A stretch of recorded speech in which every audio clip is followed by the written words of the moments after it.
Hello everyone, this is Kundan Kumar. Welcome to learning sessions. अगर आप इस सीआईबी एग्जाम की प्रिपरेशन कर रहे हो तो हमारे पास ईबीएम सब्जेक्ट का फुल कोर्स अवेलेबल है, जिसके अंदर हम आपको प्रोवाइड करवाते हैं क्वेश्चन वीडियो जो कि हमारे हिंदी और इंग्लिश लैंग्वेज के मिक्स में अवेलेबल होते हैं। इसी के साथ हम आपको mock test, mega mock test भी प्रोवाइड करते हैं, जिनकी हेल्प से आप इजीली रिवीजन कर सकते हो। और ये जो हमारी लाइव क्लासेस होती हैं वो आपको रिकॉर्डेड फॉर्म में भी मिल जाती हैं। तो अगर आप सिस्टमैटिक वे में एबीएम सब्जेक्ट की प्रिपरेशन करना चाहते हो तो फटाफट से हमारे कोर्स में एनरोल कर लीजिए। हमारे जो कोर्सेज हैं वो इजीली एक्सेसिबल हैं। अगर आप एक एंड्रॉइड यूजर हो तो IIBF learning centre application download कर लीजिए गूगल प्ले स्टोर से। और अगर आप एक आईओएस यूजर हो तो माइंड इंस्टीट्यूट ऐप डाउनलोड कर लीजिए ऐप स्टोर से, और वहां पे आपको ऑर्गेनाइजेशन कोड यूज करना है GEGKT। तो फटाफट से इन एप्लीकेशन को डाउनलोड कर लीजिए और हमारे कोर्सेज में एनरोल कर लीजिए।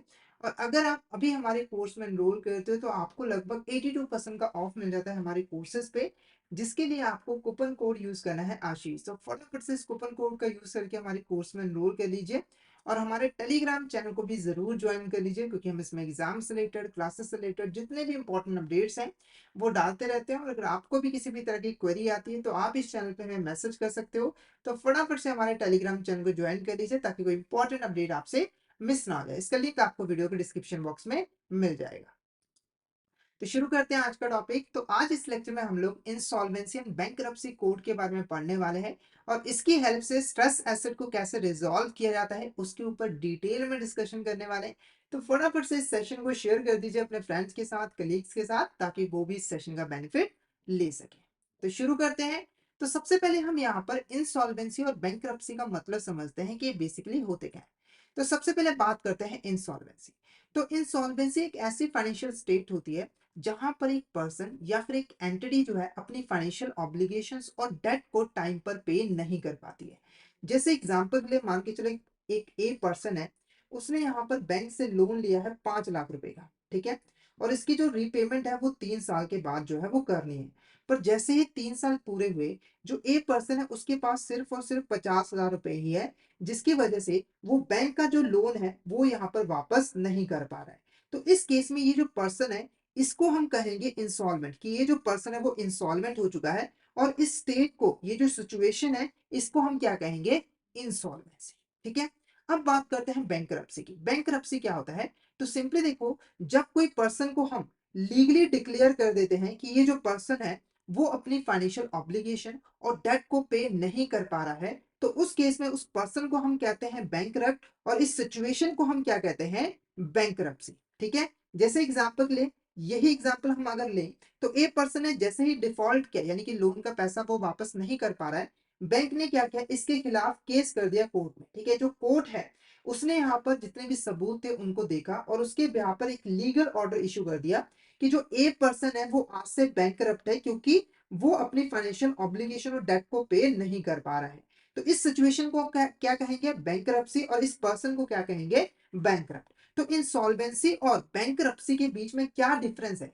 डिफरेंस है लीगल ऑर्डर का। अगर तो लीगल ऑर्डर है, ठीक है, लीगल ऑर्डर इशू किया गया है, तो उस केस में पर्सन को कहेंगे बैंकरप्ट और सिचुएशन को कहेंगे बैंकरप्सी। अगर लीगल ऑर्डर नहीं है तो सिंपल वो इंसॉल्वेंट और इंसॉल्वेंसी कहलाएगा। ठीक है। अब बात करते हैं इंसॉल्वेंसी एंड बैंकरप्सी कोड की। अब ये क्या होता है? तो देखो, इंसॉल्वेंसी और बैंकरप्सी कोड को लेकर आया गया था हमारे देश के अंदर बैंकरप्सी और इंसॉल्वेंसी से रिलेटेड जितने भी इश्यूज हैं उनको रिजॉल्व करने के लिए। ठीक है। तो insolvency and bankruptcy code basically एक इंडियन लॉ है, जो कि हमारे देश के अंदर कंपनीज, पार्टनरशिप फॉर्म्स और इंडिविजुअल से रिलेटेड जितने भी इंसॉल्वेंसी और बैंकरप्सी प्रोसीडिंग्स है उनको रेगुलेट, कंट्रोल और मॉनिटर करने का काम करता है, ताकि ये जो इंसॉल्वेंसी और बैंकरप्सी है इसको हम टाइम के ऊपर जो है रिजॉल्व कर सके। ठीक है।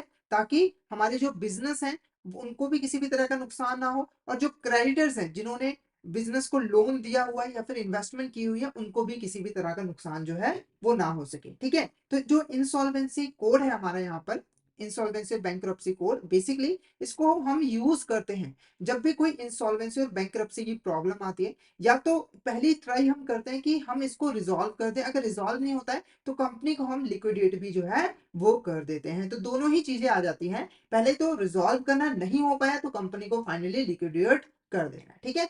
अब फटाफट से इससे रिलेटेड जो क्वेश्चंस है उसको हम डिस्कस कर लेते हैं। तो फर्स्ट क्वेश्चन देखो, dash is a financial state where an individual, business or organization is unable to meet its financial obligation and pay its debt as they become due। ठीक है, एक ऐसी फाइनेंशियल स्टेट जहां पर एक इंडिविजुअल, बिजनेस और organisation जो है अपनी फाइनेंशियल ऑब्लिगेशंस और डेट को पे नहीं कर पा रही है टाइम के ऊपर, तो वो क्या कहलाता है? ऑप्शन है इंसॉल्वेंसी, बैंकरप्सी, रिसीवरशिप या फिर डिफॉल्ट। तो हमारा जो आंसर रहेगा option A insolvency is our correct answer. यहीं पर अगर क्वेश्चन में लिखा होता कि हमने यहाँ पर लीगल ऑर्डर भी इशू कर दिया है इस चीज का, तो उस केस में ये हमारी बैंकरप्सी कहलाती, पर क्योंकि लीगल ऑर्डर नहीं है तो ये हमारा इंसॉल्वेंसी ही कहलाएगा। नेक्स्ट क्वेश्चन देखो, which of the following statement accurately defines a bankrupt person और एंटिटी। इसमें से कौन सी ऐसी स्टेटमेंट है जो एक्यूरेटली बैंकरप्ट पर्सन और एंटिटी को डिफाइन करे? तो पहली स्टेटमेंट देखो, a debtor who is unable to pay their debt regardless of any legal proceeding. ठीक है, एक डेटर वो अपने डेट्स को पे नहीं कर पा रहा है और हम लीगल प्रोसीडिंग्स को बिल्कुल ही इग्नोर कर रहे हैं। ठीक है, या फिर एक debtor who has filed for insolvency but has not received a bankruptcy order. एक डेटर ने इंसॉल्वेंसी के लिए फाइल किया था, एप्लीकेशन दी थी, पर अभी तक उसे बैंकरप्सी का ऑर्डर नहीं मिला है। या फिर debtor whose assets were are sold to a pay their creditors, यानी कि एक डेटर है, उसकी एसेट्स को हम सोल्ड करें ताकि उसके क्रेडिटर को पे किया जा सके। या फिर debtor who has been officially declared bankrupt by adjudicating authority through a legal order. एक ऐसा डेटर जिसको ऑफिशियली जो है बैंकरप्ट डिक्लेयर कर दिया गया है एक एडजुडिकेटिंग अथॉरिटी के द्वारा, एक लीगल ऑर्डर पास करके। तो ऑप्शन डी हमारा यहाँ पर क्या होगा? करेक्ट आंसर होगा। Option D is a correct answer. Next question देखो, insolvency and bankruptcy code applicable to. जो इंसॉल्वेंसी और बैंकरप्सी कोड है वो किसके ऊपर एप्लीकेबल होता है? ऑप्शन है companies and limited liability partnership, personal guarantor to corporate debtors, या फिर पार्टनरशिप एंड प्रायोरिटीशिप कंसर्न्स, या फिर इंडिविजुअल्स। तो हमारा जो ऑप्शन डी होगा वो करेक्ट होगा, क्योंकि जो इंसॉल्वेंसी और बैंकरप्सी कोड है ये इन सभी के ऊपर एप्लीकेबल होता है। और जब भी इनसे रिलेटेड कोई भी बैंकरप्सी अराइज होती है, इंसॉल्वेंसी अराइज होती है, तो उसको हम इस कोड की हेल्प से जो है रिजॉल्व करते हैं। तो option D is the correct answer. Next question देखो, which of the following entities responsible for regulating insolvency professional and IBC process. इसमें से कौन सी ऐसी एंटिटी है जो कि इंसॉल्वेंसी और बैंकरप्सी कोड के अंदर इंसॉल्वेंसी और बैंकरप्सी को रिजॉल्व करने का जो प्रोसेस होती है उसको रेगुलेट करता है, उसको मॉनिटर करता है, साथ के साथ जो इंसॉल्वेंसी प्रोफेशनल्स होते हैं उनको भी रेगुलेट करता है? ऑप्शन है National company law Tribunal, option B Ministry of Corporate Affairs, या फिर रिजर्व बैंक ऑफ इंडिया, और लास्ट में the Insolvency and bankruptcy Code of India. तो हमारा जो ऑप्शन डी होगा वो करेक्ट आंसर होगा। The Insolvency and Bankruptcy board of India एक रेगुलेटिंग बॉडी है। क्या है? एक रेगुलेटिंग बॉडी है जो कि हमारे देश के अंदर जितनी भी इंसॉल्वेंसी और बैंकरप्सी से रिलेटेड प्रोसीडिंग्स होती है उनको रेगुलेट करने का काम करती है, मॉनिटर करने का काम करती है, ताकि जो इंसॉल्वेंसी और बैंकरप्सी है उसको सक्सेसफुली हम रिजॉल्व जो है वो कर सके। साथ के साथ इंसॉल्वेंसी प्रोफेशनल्स को भी रेगुलेट करती है ताकि जो पूरी की पूरी प्रोसेस हो वो स्मूथली जो है वो ऑपरेट हो सके। ठीक है, जैसे रिजर्व बैंक ऑफ इंडिया बैंकों को रेगुलेट करता है, ऐसे ही insolvency bankruptcy board of India हमारे बैंकरप्ट और जो इंसॉल्वेंसी की प्रोसीजर है, प्रोसीडिंग है, उसको रेगुलेट जो है वो करता है। ठीक है, नेक्स्ट क्वेश्चन देखो क्या है। Dash are frontline warriors implementing IBC. They are professional license registered by IBBI to undertake the role of interim resolution professional, the resolution professional, liquidator और या फिर bankruptcy trustee under any resolution process initiated under the code। ठीक है, तो simply अगर मैं question को simple language में समझाऊं तो हमारा जो इंसॉल्वेंसी और बैंकरप्सी कोड है उसके अंदर जो हमारी रिजोल्यूशन प्रोसेस होती है, रिजोल्यूशन प्रोसेस बेसिकली एक ऐसी प्रोसेस होती है जिसके थ्रू हम इंसॉल्वेंसी और बैंकरप्सी को रिजॉल्व करते हैं। ठीक है, तो ये जो प्रोसेस होती है इसको इम्प्लीमेंट करने का जो है वो काम करती है। ठीक है, साथ के साथ उसको मैनेज भी करती है। ठीक है, और उसको जो है आईबीबीआई के अंदर रजिस्ट्रेशन जो है वो करवानी पड़ती है, एक लाइसेंस जो है वो लेना पड़ता है। वो कौन सी एंटिटी है? पहला creditor and committee of creditor, insolvency professional agencies, information utilities, या फिर इंसॉल्वेंसी प्रोफेशनल। तो option D insolvency professional is a correct answer. ठीक है, तो जो हमारा आईबीबीआई है जो रेगुलेटिंग बॉडी है, ये बेसिकली क्या करती है, हमारी पूरी की पूरी प्रोसेस को यहाँ पर रेगुलेट करती है, मॉनिटर करती है, ठीक है। अब ये जो प्रोसेस है जिसके थ्रू इंसॉल्वेंसी और बैंकरप्सी को रिजॉल्व किया जाएगा, ठीक है, इसको इम्प्लीमेंट करने का काम और इसको परफॉर्म करने का काम कौन करता है, हमारा इंसॉल्वेंसी प्रोफेशनल। जैसे एग्जांपल के लिए हमारी यहाँ पर आईबीपीआई है, ठीक है, यहाँ पर एक X Y Z limited company थी, वो इंसॉल्वेंट हो चुके हैं, बैंकरप्ट हो चुके हैं।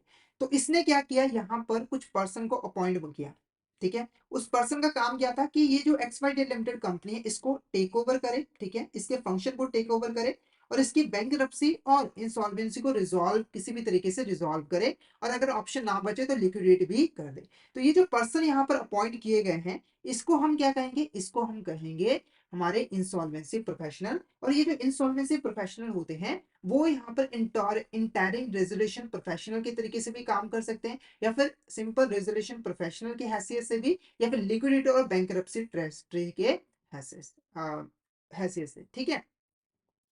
नेक्स्ट देखो क्या है, विच of this statement is correct regarding insolvency professional agency.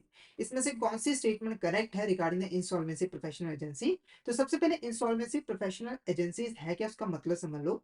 तो सिंपली देखो, इंसॉल्वेंसी प्रोफेशनल एजेंसीज ऐसी एंटिटी होती है जो कि यहाँ पर इंसॉल्वेंसी और बैंकरप्सी से रिलेटेड रूल्स एंड रेगुलेशंस बनाती है, ठीक है, यहाँ पर स्टैंडर्ड्स बनाती है, जिसको फॉलो करके जो इंसॉल्वेंसी प्रोफेशनल्स हैं वो यहाँ पर बैंकरप्सी और इंसॉल्वेंसी को मैनेज करेंगे। बेसिकली यहाँ पर सिंपल भाषा में कहूँ तो ये जो हमारे इंसॉल्वेंसी प्रोफेशनल थे, ये क्या करेंगे, हमारी जो कंपनी है, कॉर्पोरेट डेटर है, उसको टेक ओवर करेंगे और उसकी जो इंसॉल्वेंसी बैंकरप्सी है उसको रिजॉल्व करने की कोशिश करेंगे, ठीक है। अब यहाँ पर ये जो इंसॉल्वेंसी प्रोफेशनल है वो कैसे काम करेंगे, क्या क्या रूल्स हैं उसके रिगार्डिंग, उसको डिसाइड करने का और उसको बनाने का काम जो है वो हमारी इंसॉल्वेंसी प्रोफेशनल एजेंसी जो है वो करती है। जैसे मैं अगर बेस्ट एग्जांपल दूं, तो इंडिया के अंदर जो अकाउंटिंग स्टैंडर्ड्स है उसको बनाने का काम कौन करता है, हमारा जो आईसीएआई है, ठीक है, जो हमारा institute of chartered accountant of India है वो करता है, ठीक है। यानी कि ये बेसिकली कुछ रूल्स एंड रेगुलेशन बनाता है जिसको फॉलो करके हम अकाउंटिंग जो है वो परफॉर्म करते हैं। सेम इसी तरीके से हमारी जो इंसॉल्वेंसी प्रोफेशनल एजेंसीज होती हैं वो यहाँ पर कुछ रूल्स स्टैंडर्ड्स बनाती हैं, जिनको फॉलो करके इंसॉल्वेंसी प्रोफेशनल जो है वो कॉर्पोरेट डेटर के इंसॉल्वेंसी और बैंकरप्सी को रिजॉल्व जो है वो करती है, ठीक है। अब कौन सी स्टेटमेंट करेक्ट है, पहला देखो क्या है, आईपीएस आर बॉडीज और एंटिटीज रजिस्टर्ड विद आईबीबीआई, यानी कि ये आईबीबीआई के अंडर रजिस्टर्ड होती है, तो बिल्कुल ये रजिस्टर्ड होती है। उसके बाद are responsible for promoting the best professional standards among insolvency professional. तो ये रिस्पॉन्सिबल होते हैं कि जो इंसॉल्वेंसी प्रोफेशनल है, ठीक है, वो यहाँ पर बेस्ट प्रोफेशनल स्टैंडर्ड का यूज करे, तो बिल्कुल सही है, ये कुछ रूल्स बनाते हैं जिनको इंसॉल्वेंसी प्रोफेशनल फॉलो करते हैं, तो ये स्टेटमेंट बिल्कुल करेक्ट है। उसके बाद every insolvency professional must be a member of insolvency professional agency before seeking registration with IBBI, यानी कि अगर कोई भी इंसॉल्वेंसी प्रोफेशनल आईबीपीआई के अंदर रजिस्टर होना चाहता है तो सबसे पहले उसे एक इंसॉल्वेंसी प्रोफेशनल एजेंसी के अंदर उसका मेंबर बनना जरूरी है, तो ये भी स्टेटमेंट करेक्ट है। उसके बाद as now three types of IPA, अभी इस समय तीन टाइप के आईपीएस हैं। पहला देखो क्या है, institute of company secretaries of India, institute of chartered accountant of India और institute of cost accountant of India, तो ये भी यहाँ पर करेक्ट है, तो all of the above is the correct answer. तो ये सभी के सभी जो स्टेटमेंट है वो बिल्कुल करेक्ट है इंसॉल्वेंसी प्रोफेशनल एजेंसी के रिगार्डिंग, ठीक है। नेक्स्ट क्वेश्चन देखो, which type of creditor provide goods and services on credit to a corporate debtor. कौन सा क्रेडिटर होता है जो कि कॉर्पोरेट डेटर को गुड्स और सर्विसेज उधार पे प्रोवाइड करता है। ऑप्शन है financial creditor, operational creditor, secured creditor और अनसिक्योर्ड क्रेडिटर। तो जो हमारा ऑप्शन बी है operational creditor is a correct answer. सबसे पहले यहाँ पर कॉर्पोरेट डेटर का आपको मतलब समझा दो। कॉर्पोरेट डेटर बेसिकली वो एंटिटी है, ठीक है, वो एंटिटी है जो अपनी फाइनेंशियल ऑब्लिगेशन को पे नहीं कर पा रही है, यानी कि इंसॉल्वेंट हो चुकी है या फिर बैंकरप्ट हो चुके हैं, ठीक है। अब देखो, क्रेडिटर जो होते हैं उसको हम अलग अलग बेसिस पे अलग अलग टाइप्स में डिवाइड कर सकते हैं। जैसे कि पहले हम यहाँ पर क्रेडिटर को फाइनेंशियल क्रेडिटर और ऑपरेशनल क्रेडिटर में डिवाइड कर सकते हैं कि उन्होंने लोन कैसे प्रोवाइड किया है हमारी फाइनेंशियल एंटिटी को, ठीक है, कॉर्पोरेट डेटर को। अगर हम फाइनेंशियल क्रेडिटर की बात करें तो फाइनेंशियल क्रेडिटर बेसिकली वो क्रेडिटर है जिन्होंने सिंपल लोन प्रोवाइड किया है एंटिटी को। जैसे एग्जांपल के मान के चलो, हमारी जो बैंक है उसने यहाँ पर 50 लाख रुपए का लोन दिया है कंपनी को, ठीक है। तो ये जो क्रेडिटर है वो हमारा कहलाएगा फाइनेंशियल क्रेडिटर। ऑपरेशनल क्रेडिटर वो क्रेडिटर होता है जिसने उधार पर गुड्स और सर्विसेज जो है वो प्रोवाइड की है कॉर्पोरेट डेटर को, यानी कि सप्लायर हो सकते हैं। जैसे अगर कंपनी को एक सप्लायर है, उसने यहाँ पर 50 लाख रुपए की जो मशीन है वो उधार पे दी है, तो इस केस में इसने भी एक तरह का लोन ही तो दिया है। तो ये हमारा कहलाएगा ऑपरेशनल क्रेडिटर। तो हमारा जो आंसर था वो ऑप्शन बी ऑपरेशनल क्रेडिटर क्या होगा, करेक्ट आंसर होगा। उसके बाद देखो सिक्योर्ड क्रेडिटर होते हैं, अनसिक्योर्ड क्रेडिटर होते हैं। ये क्या होते हैं बेसिकली, देखो अगर मान के चलो किसी भी क्रेडिटर ने कॉर्पोरेट डेटर को लोन दिया है, ठीक है, और बदले में उसको एक सिक्योरिटी में मिली है। जैसे अगर मैं एग्जांपल दूं तो ए पर्सन ने बी पर्सन को लोन दिया, ठीक है, बदले में बी पर्सन ने अपना घर जो है वो यहाँ पर as a security a person के पास गिरवी रख दिया, तो इसको कहेंगे सिक्योर्ड क्रेडिटर। और अगर कोई ऐसा क्रेडिटर जिसने लोन दे दिया है, ठीक है, पर उसको कोई भी सिक्योरिटी नहीं मिली है, तो वो हमारा अनसिक्योर्ड क्रेडिटर जो है वो कहलाएगा, ठीक है। नेक्स्ट क्वेश्चन देखो यहाँ पर क्या है, विच of this statement is correct regarding adjudicating authority, ठीक है, इसमें से कौन सी स्टेटमेंट करेक्ट है रिगार्डिंग एडजुडिकेटिंग अथॉरिटी। तो सबसे पहले इसका मतलब समझ लो, एडजुडिकेटिंग अथॉरिटी बेसिकली वो एंटिटी है जो कि यहाँ पर इंसॉल्वेंसी और बैंकरप्सी कोर्ट की जो प्रोसीडिंग्स है वहां पर जजमेंट देने का काम करती है, डिसीजंस जो है वो लेती है। जैसे एग्जांपल के लिए कोर्ट के अंदर हम जाते हैं, ठीक है, तो कोर्ट का काम क्या होता है कि सबूतों को देखना, ठीक है, दोनों की दलीलों को सुनना, उसके बाद जजमेंट प्रोवाइड करना। सेम चीज यहाँ पर एडजुडिकेटिंग अथॉरिटी जो है वो करती है, वो भी यहाँ पर जजमेंट देती है, डिसीजंस लेती है कि ये जो प्रोसीडिंग्स है वो आगे कैसे चलेंगी, ठीक है। अब कौन सी स्टेटमेंट करेक्ट है, पहला देखो, the national company law tribunal, जिसको हम शॉर्ट में एनसीएलटी कहते हैं, it's the adjudicating authority for insolvency resolution process of corporate entities, ठीक है। तो ये स्टेटमेंट बिल्कुल करेक्ट है। अगर हम कॉर्पोरेट एंटिटी की इंसॉल्वेंसी को रिजॉल्व कर रहे हैं तो उस केस में जो एडजुडिकेटिंग अथॉरिटी है वो कौन होगी, नेशनल कंपनी लॉ ट्रिब्यूनल। उसके बाद the date recovery tribunal is the adjudicating authority for non corporate entities. अगर नॉन कॉर्पोरेट एंटिटीज है तो उसके केस में जो एडजुडिकेटिंग अथॉरिटी होती है वो डेट रिकवरी ट्रिब्यूनल हो गया, तो बिल्कुल ये स्टेटमेंट करेक्ट है। अब कॉर्पोरेट एंटिटीज और नॉन कॉर्पोरेट एंटिटीज क्या होती है, तो सिंपली देखो, अगर कोई कंपनी है या फिर हमारे यहाँ पर एलएलपी है यानी कि लिमिटेड लायबिलिटी पार्टनरशिप है, तो इसको हम क्या कहेंगे, कॉर्पोरेट एंटिटी। तो इसके केस में कौन होगी, नेशनल कंपनी लॉ ट्रिब्यूनल। इसके अलावा अगर कोई पार्टनरशिप फॉर्म है, कोई इंडिविजुअल है, सोल प्रोप्राइटरशिप है, तो वहां पर डेट रिकवरी ट्रिब्यूनल जो है एडजुडिकेटिंग अथॉरिटी का रोल प्ले करेगी। उसके बाद appellate authority, national company law appellate tribunal और debt recovery appellate tribunal for orders of NCLT और डीआरटी रिस्पेक्टिवली। तो ये स्टेटमेंट भी बिल्कुल करेक्ट है। इसका क्या मतलब है मैं समझा दूं, यहाँ पर सिंपली देखो, अगर कोई पर्सन यहाँ पर इनके फैसले से खुश नहीं होता है, तो अगर कोई पर्सन यहाँ पर कंपनी लॉ ट्रिब्यूनल की फैसले से खुश नहीं होता है, तो वो यहाँ कहाँ पे अपील कर सकता है, National company law appellate tribunal के पास। और अगर कोई डीआरटी के फैसले से खुश नहीं है तो वो यहाँ पर डेट रिकवरी अपीलेट ट्रिब्यूनल के पास अपील कर सकता है। तो ये सारी स्टेटमेंट बिल्कुल यहाँ पर करेक्ट है रिगार्डिंग द एडजुडिकेटिंग अथॉरिटी। तो ऑप्शन डी हमारा यहाँ पर क्या होगा, करेक्ट आंसर रहेगा। नेक्स्ट क्वेश्चन देखो, which of the following parties can not initiate corporate insolvency resolution process. इसमें से कौन सी ऐसी पार्टी है जो कि यहाँ पर कॉर्पोरेट इंसॉल्वेंसी रेजोल्यूशन प्रोसेस को इनिशिएट नहीं कर सकती है। पहला देखो, financial creditor, operational creditor, corporate debtor या फिर none of the above.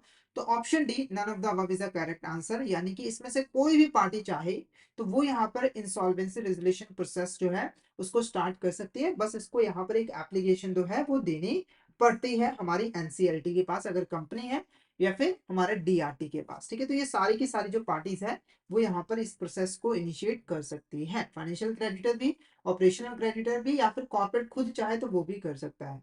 Next बात करते हैं, insolvency and bankruptcy resolution process can be initiated when a corporate debt commit a default हो, ठीक है। तो सिंपल यहाँ पर पूछ रहा है कि जो इंसॉल्वेंसी और बैंकरप्सी रेजोल्यूशन प्रोसेस है उसको हम कब इनिशिएट कर सकते हैं, यानी कि कितना जो है डिफॉल्ट होना जरूरी है। पहला, 1 करोड़ या उससे ज्यादा, 2 करोड़ या फिर उससे ज्यादा, 3 करोड़ या उससे ज्यादा, या फिर 4 करोड़ उससे ज्यादा। तो option is the correct answer. अगर हमारा जो कॉर्पोरेट डेटर है यानी कि जो इंसॉल्वेंट हो चुका है या फिर बैंकरप्ट हो रहा है, अगर उसने 1 करोड़ या फिर उससे ज्यादा का डिफॉल्ट किया है, तो उस केस में ही हम यहाँ पर जो रेजोल्यूशन प्रोसेस है उसको इनिशिएट कर सकते हैं। Next question, who appoints the interim resolution professional in a CIRP. CRP का फुल फॉर्म क्या है हमारे यहाँ पर, कंपनी इंसॉल्वेंसी रेजोल्यूशन प्रोसेस, या फिर कॉर्पोरेट, कॉर्पोरेट सही वर्ड रहेगा, कॉर्पोरेट इंसॉल्वेंसी रेजोल्यूशन प्रोसेस, ठीक है। अब वहां पर इंटरिम रेजोल्यूशन प्रोफेशनल को कौन अपॉइंट करता है? ऑप्शन है the insolvency bankruptcy board, the national company law tribunal, या फिर द ऑपरेशनल क्रेडिटर, या फिर the board of director of the corporate debtor. तो option B is the correct answer. National company law tribunal जो है वो यहाँ पर इंटरिम रेजोल्यूशन प्रोफेशनल को अपॉइंट करता है कॉर्पोरेट इंसॉल्वेंसी रेजोल्यूशन प्रोसेस के अंदर। ठीक है, अब ये बेसिकली होते क्या है, तो सिंपली देखो, ये ऐसी एंटिटीज होती हैं जो कि इनिशियल स्टेज के अंदर कंपनी को टेक ओवर करती है, यानी कि जैसे ही प्रोसेस स्टार्ट हुई है तो ये पर्सन या फिर एंटिटी जाएगी, कंपनी को टेक ओवर करेगी, इसके मैनेजमेंट को टेक ओवर करेगी, इसकी एसेट को यहाँ पर टेक ओवर करेगी, ताकि इमीडिएटली इस प्रोसेस को जो है वो स्टार्ट किया जा सके। ठीक है, next question, what happens the assets and affairs of the corporate debtor upon the appointment of an insolvency resolution professional. ठीक है, अगर हम यहाँ पर बात करें कि जैसे ही कोई इंसॉल्वेंसी रेजोल्यूशन प्रोफेशनल अपॉइंट कर दिया गया है, तो अपॉइंट होते ही कंपनी के एसेट और उनके अफेयर्स के साथ क्या होता है?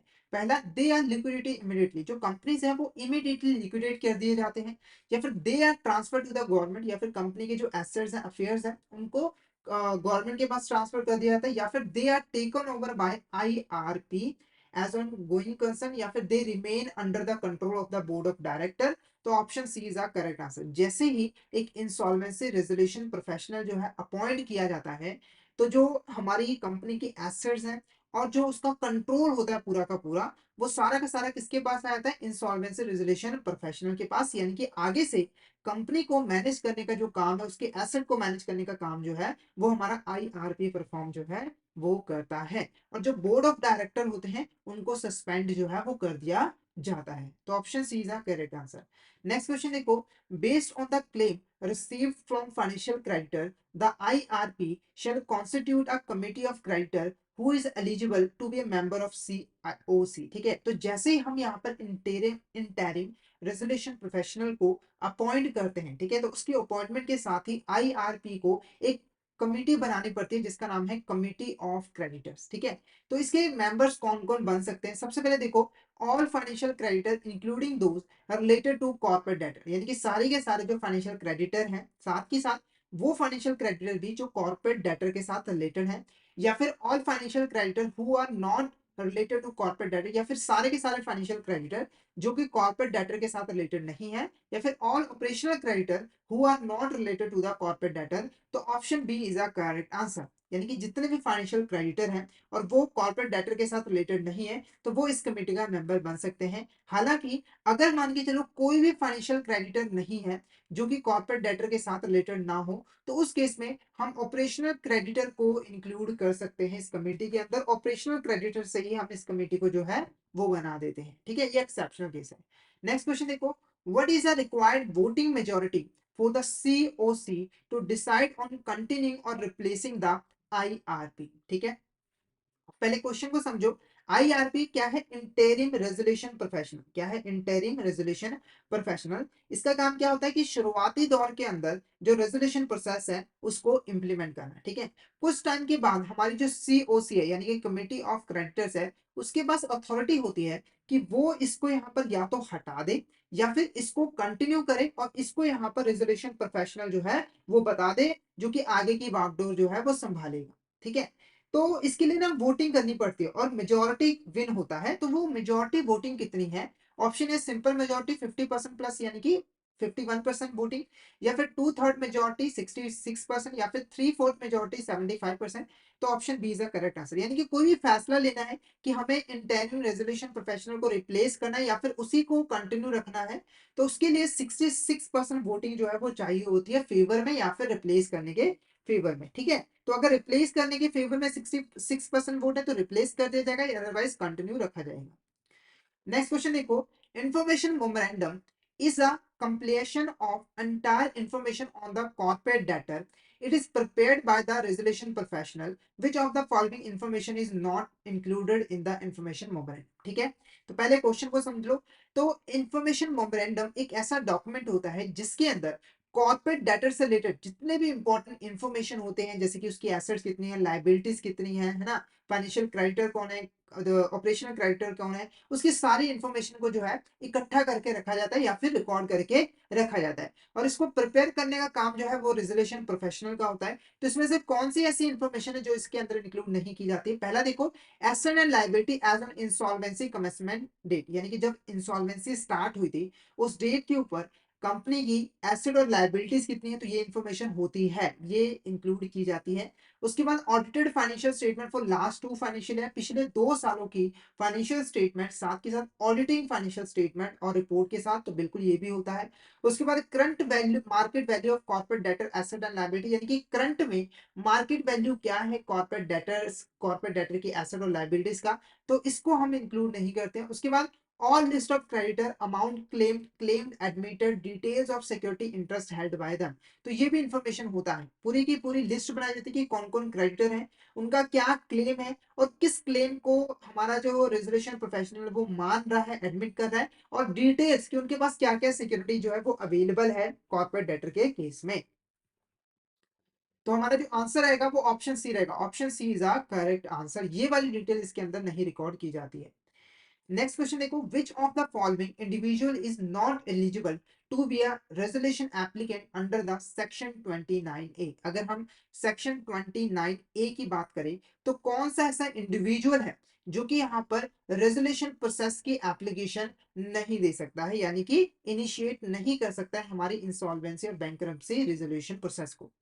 पहला देखो, a person who has previously a director of company that was disqualified under the Companies Act 2013, यानी कि कोई भी ऐसा पर्सन जो कि एक पहले कंपनी का डायरेक्टर था पर उसने कोई ऐसा काम किया कि कंपनीज एक्ट 2013 के अंदर हमने उसे डिस्क्वालीफाई कर दिया कि वो पर्सन आज के बाद डायरेक्टर नहीं बन सकता है। या फिर a person convicted an offence punishable by imprisonment for at least 7 years under any law, तो कुछ पर्सन ने कोई यहाँ पर क्राइम किया जिसकी वजह से वो 7 सालों के लिए उसको सजा मिली है जेल की, ठीक है। या फिर a person who is prohibited by SEBI for trading in securities और असेसिंग द सिक्योरिटीज मार्केट, कोई भी पर्सन जिसके ऊपर सेबी ने रिस्ट्रिक्शन लगाई कि वो ट्रेडिंग नहीं कर सकता सिक्योरिटीज की स्टॉक एक्सचेंज के अंदर, तो ये जो 3 पर्सन है ये यहाँ पर एलिजिबल नहीं होते। तो ऑप्शन डी हमारा करेक्ट होगा, यानी कि कोई भी पर्सन जिसका अकाउंट क्लासिफाई कर दिया गया है एनपीए 1 साल के लिए, पर वो फाइनेंशियल एंटिटी जो है कॉर्पोरेट डेटर के साथ रिलेटेड नहीं है, तो हम कहेंगे कि हाँ, ये जो पर्सन है ये एलिजिबल नहीं होता है, ठीक है। तो ये जो स्टार्ट प्रोसेस है उसको स्टार्ट नहीं कर सकता है। उसके बाद next question, that is a action plan for insolvency resolution of the corporate debtor and maximising value of its asset, एक ऐसा एक्शन प्लान जिसकी हेल्प से हम जो कॉर्पोरेट डेटर है उसकी इंसॉल्वेंसी को रिजॉल्व करते हैं और उसकी जो एसेट्स की वैल्यू उसको मैक्सिमाइज करते हैं। ऑप्शन है liquidation scheme, option B bankruptcy blueprint, या फिर इंसॉल्वेंसी रेजोल्यूशन प्लान, या फिर डेटर डिसोल्यूशन स्ट्रेटजी। तो ऑप्शन सी हमारा क्या होगा, insolvency resolution plan is a correct answer, ठीक है। ऑप्शन सी हमारा क्या होगा, करेक्ट आंसर रहेगा। नेक्स्ट क्वेश्चन देखो, which of the following must be included in the resolution plan, इसमें से कौन सी ऐसी चीज है जिसे हमें रेजोल्यूशन प्लान के अंदर इंक्लूड करनी चाहिए? पहला, amount payable under the resolution plan to operational creditor and financial creditor, यानी कि हमारे जो कॉर्पोरेट डेटर के ऑपरेशनल क्रेडिटर है, फाइनेंशियल क्रेडिटर, उनको कितना अमाउंट पे करना है, बिल्कुल इसको इंक्लूड किया जाता है। उसके बाद how it is dealt with the interest of all stakeholders including financial creditor and operational creditor of the corporate debtor, तो ये भी हमारा इंक्लूड किया जाता है। यानी कि सिंपल कहने का मतलब कि हमारे जितने भी स्टेक होल्डर्स हैं जिनका कंपनी में किसी भी तरह का इंटरेस्ट है, उनके साथ हम कैसे डील कर रहे हैं, ठीक है, उनको उनके इंटरेस्ट का कितना हम कंसीडर कर रहे हैं, ठीक है, वो सारी चीजें भी इंक्लूड करते हैं। उसके बाद the term of plan and the implementation schedule, यानी कि जो प्लान है हमारा उसकी टर्म क्या होगी, हम उसको कैसे इंप्लीमेंट करेंगे। The management and control of the business of the corporate debtor, यानी कि जो कॉर्पोरेट डेटर है उसकी जो बिजनेस है उसको कैसे मैनेज किया जाएगा, कैसे कंट्रोल किया जाएगा, तो बिल्कुल इसको इंक्लूड किया जाएगा।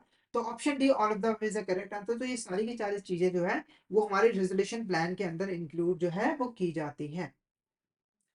नेक्स्ट क्वेश्चन देखो, under which circumstances does liquidation automatically occur in IBC process, यानी कि इसमें ऐसा कौन सा सर्कमस्टेंस है जहां पर जो कंपनी की लिक्विडेशन है वो ऑटोमेटिकली स्टार्ट हो जाती है आईबीसी प्रोसेस के अंदर। ठीक है, तो सबसे पहले लिक्विडेशन का मतलब समझा दूं। लिक्विडेशन एक ऐसी प्रोसेस होती है जिसके अंदर हम कंपनी को, कॉर्पोरेट को यहाँ पर बंद कर देते हैं, उसको वाइंड अप कर देते हैं और उसकी जो एसेट्स होती हैं उसको यहाँ पर सेल करना शुरू कर देते हैं, ताकि उससे जो पैसा आए उससे हम फाइनेंशियल क्रेडिटर और यहाँ पर जो हमारे ऑपरेशनल क्रेडिटर है उनको यहाँ पर पे ऑफ कर सके। जैसे एग्जांपल दो तो X Y Z limited company ये अपने जो फाइनेंशियल ऑब्लिगेशन उसको पे नहीं कर पा रही है और इसकी इंसॉल्वेंसी और बैंकरप्सी को रिजॉल्व करना पॉसिबल नहीं है। तो इस केस में क्या हुआ, इस कंपनी को हमने कर दिया बंद, इसकी एसेट्स को क्या किया, सेल करना स्टार्ट किया और जो भी पैसा है उससे फाइनेंशियल क्रेडिटर, ऑपरेशनल क्रेडिटर, हमारे एम्प्लॉयज, शेयर होल्डर उनको पेमेंट कर दी। तो ये क्या प्रोसेस कहलाई, ये हमारी लिक्विडेशन प्रोसेस कहलाई। ठीक है, अब ये लिक्विडेशन प्रोसेस ऑटोमेटिकली कब स्टार्ट होती है, नॉर्मली ऑटोमेटिकली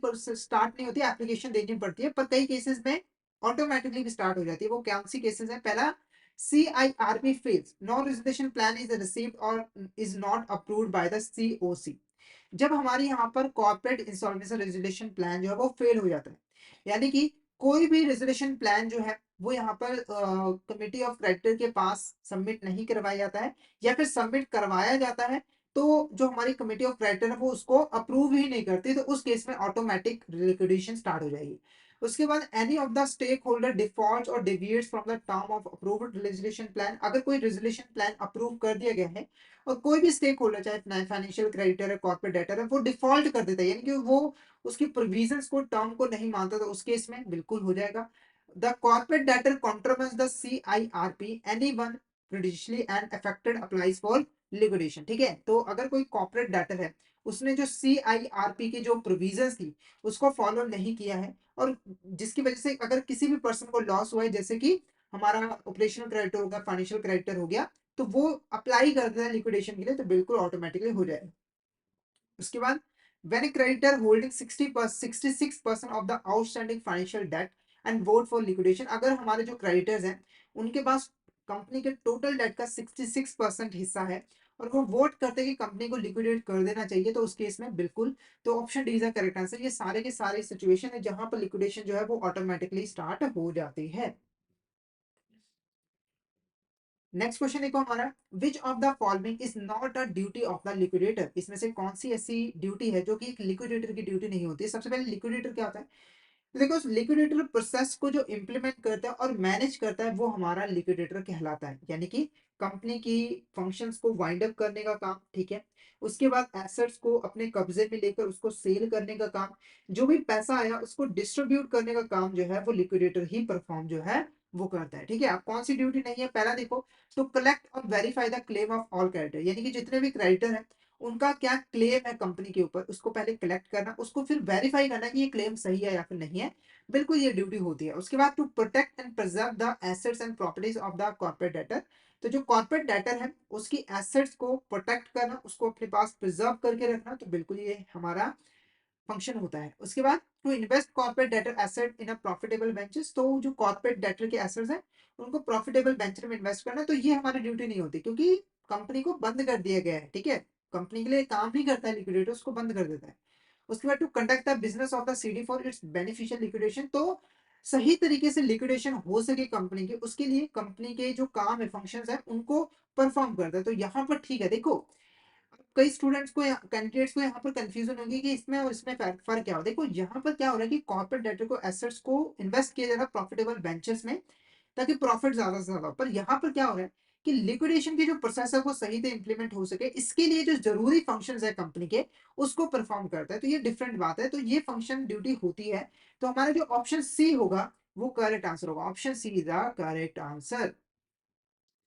नेक्स्ट क्वेश्चन देखो, which information is not included in the preliminary report submitted by the liquidator। ठीक है, तो हमारा जो लिक्विडेटर होता है, जैसे वो किसी कंपनी को टेक ओवर करता है, उसको लिक्विडेट करना स्टार्ट करता है, तो वो एक प्रीलिमिनरी रिपोर्ट बनाता है जिसके अंदर कई सारी इंपॉर्टेंट इन्फॉर्मेशन वो रिकॉर्ड करता है। तो इस प्रीलिमिनरी रिपोर्ट के अंदर कौन सी इन्फॉर्मेशन नहीं होती है, पहली देखो, the capital structure of the corporate debtor, तो ये बिल्कुल होता है, यानी कि जो कॉर्पोरेट डेटर है उसका कैपिटल स्ट्रक्चर कैसा है, यानी कि उसका जो टोटल फंड है उसमें कितना हिस्सा डेट का है और कितना हिस्सा जो है वो ऑनर का पैसा लगा हुआ है, उसको स्टडी करेगा, उसका पता लगाएगा और उसकी इंफॉर्मेशन प्रोवाइड करेगा। उसके बाद estimate of asset and liability as of the liquidation commencement date, यानी कि जब लिक्विडेशन को स्टार्ट किया गया था तो एसेट्स और लायबिलिटी को एस्टिमेट लगाएगा कि कंपनी की एसेट्स कितनी है और लायबिलिटीज कितनी है, उसकी वैल्यू कितनी है। उसके बाद एक timeline for completing the liquidity process, यानी कि जो लिक्विडिटी प्रोसेस है उसको कितने टाइम में खत्म करना है उसके वो भी डिसाइड किया जाएगा, बिल्कुल ये इन्फॉर्मेशन दी जाएगी।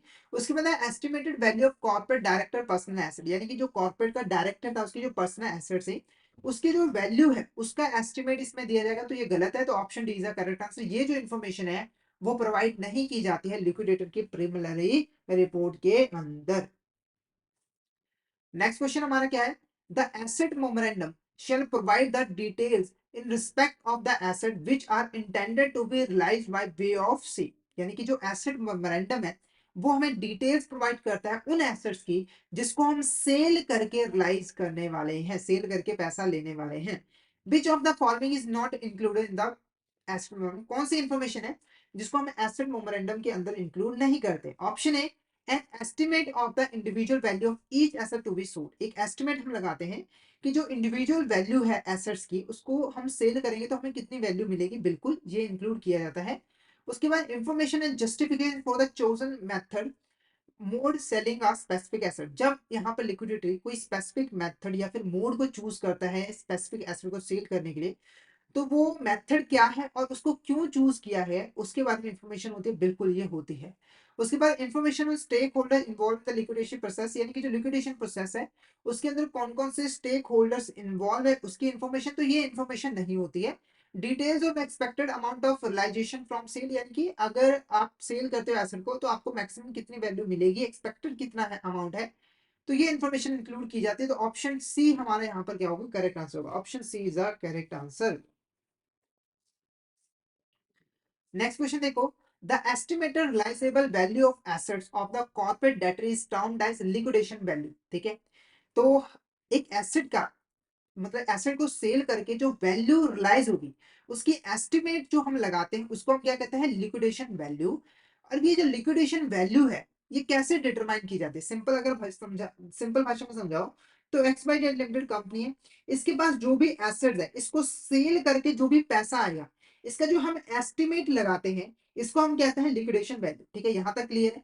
अब ये जो एस्टिमेटेड वैल्यू है, ठीक है, लिक्विडेशन वैल्यू है, इसको हम कैसे डिटरमाइन करते हैं। ऑप्शन है by a single independent valuer appointed by national company law tribunal, यानी कि नेशनल कंपनी लॉ ट्रिब्यूनल एक इंडिपेंडेंट वैल्यूअर को अपॉइंट करता है जो कि यहाँ पर एसेट्स के बेस पर वैल्यू को डिटरमाइन करता है, या फिर by averaging the estimate of two registered valuers appointed by liquidator, यानी कि टू जो वैल्यूअर्स होते हैं उनको लिक्विडेटर अपॉइंट करता है और वो जो एस्टिमेट लगाते हैं उसके एवरेज को कैलकुलेट करके हम वैल्यू को डिटरमाइन करते हैं, या फिर by considering the historical financial statement of the corporate debtor और by negotiating with the potential buyer of the assets, ठीक है। तो option B is the correct answer, यानी कि हमें मिनिमम दो यहाँ पर रजिस्टर्ड वैल्यूअर को अपॉइंट करना होता है और वो जो एस्टिमेट लगाते हैं उनका हम एक एवरेज जो है वो कैलकुलेट करते हैं और वही एवरेज हमारा लिक्विडेशन वैल्यू जो है वो कहलाता है। अब ये होता क्या है, तो इसको इसकी पूरी प्रोसेस को हम यहाँ पर समझेंगे। तो सबसे पहले लिक्विडेटर क्या करेगा, दो रजिस्टर्ड वैल्यूअर को अपॉइंट करेगा, ठीक है। उसके बाद ये जो जो रजिस्टर्ड वैल्यूअर है वो लिक्विडेशन वैल्यू को डिटरमाइन करेंगे, उसका एस्टिमेट लगाएंगे और उसके बारे में इंफॉर्मेशन किसको सबमिट करेंगे, रेजोल्यूशन प्रोफेशनल को, ठीक है। उसके बाद रेजोल्यूशन प्रोफेशनल जो है इनके ओपिनियन को देखेगा। अगर रेजोल्यूशन प्रोफेशनल को ऐसा लगता है कि ये जो दो एस्टिमेट है वो बिल्कुल ही डिफरेंट है, जैसे अगर मान के चलो ए और बी दो इंडिपेंडेंट वैल्यूअर थे, एक ने बोला कि वैल्यू जो है वो यहाँ पर कितनी होगी 100 लाख और एक ने कहा कि ये वैल्यू होगी 1000 लाख, ठीक है, 1000 लाख। तो ये बहुत ही डिफरेंट है, तो इस केस में क्या होगा कि हमारा जो रिजर्वेशन प्रोफेशनल होगा एक वो अनदर रजिस्टर्ड वैल्यूअर को अपॉइंट करेगा। ये सिर्फ तभी अपॉइंट किया जाएगा अगर डिफरेंस आता है, अगर डिफरेंस नहीं आता तो नॉर्मल प्रोसेस रहेगा और वो यहाँ पर एस्टिमेट लगाएगा और उसे भी यहाँ पर रेजोल्यूशन प्रोफेशनल के पास सबमिट कराएगा, ठीक है। उसके बाद रेजोल्यूशन प्रोफेशनल क्या करेगा, ये जो तीन हमारे वैल्यूअर्स हैं उनमें से जो दो क्लोजेस्ट वैल्यूज हैं, जैसे अगर मान के चलो ए और बी ने 100 लाख 1000 लाख बोला और जो सी पर्सन था उसने क्या किया यहाँ पर 100 यहाँ पर हमारा 102 लाख बोल दिया, ठीक है। तो ये दो क्लोजेस्ट वैल्यू है, तो अब क्या करेगा जो हमारा रेजोल्यूशन प्रोफेशनल इसका एवरेज कैलकुलेट करेगा। कैसे कैलकुलेट करेगा? 100 प्लस 102 डिवाइडेड बाय 2। ठीक है, तो अगर आप इसको यहाँ पर डिवाइड कर दोगे तो 100 प्लस 102 डिवाइडेड बाय 2 ये आ गया हमारा 200, सॉरी 102 प्लस 100 डिवाइडेड बाय 2, तो ये कितना आ रहा है 101, यानी कि जो एवरेज है लिक्विडेशन की वैल्यू 101 लाख आ जाएगी। तो ये हमारा क्या होगा, हमारी लिक्विडेशन वैल्यू जो है वो होगी। ठीक है, नेक्स्ट क्वेश्चन देखो हमारा, which of this statement is correct regarding pre package insolvency resolution process post test MSME.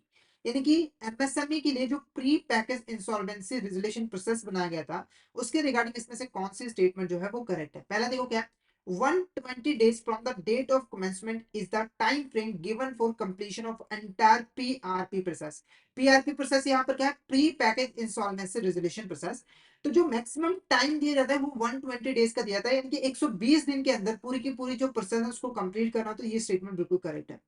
उसके बाद within 90 days of the date of commencement, यानी कि जैसे ही हमने कमेंसमेंट कर दी है प्रोसेस की, तो 90 डेज के अंदर जो रेजोल्यूशन प्रोफेशनल है has to submit the resolution plan to the adjudicating authority. तो 90 डेज के अंदर रेजोल्यूशन पर्सनल को एक यहाँ पर रेजोल्यूशन प्लान बनाकर एडजुडिकेटिंग अथॉरिटी को सबमिट करवाना पड़ेगा।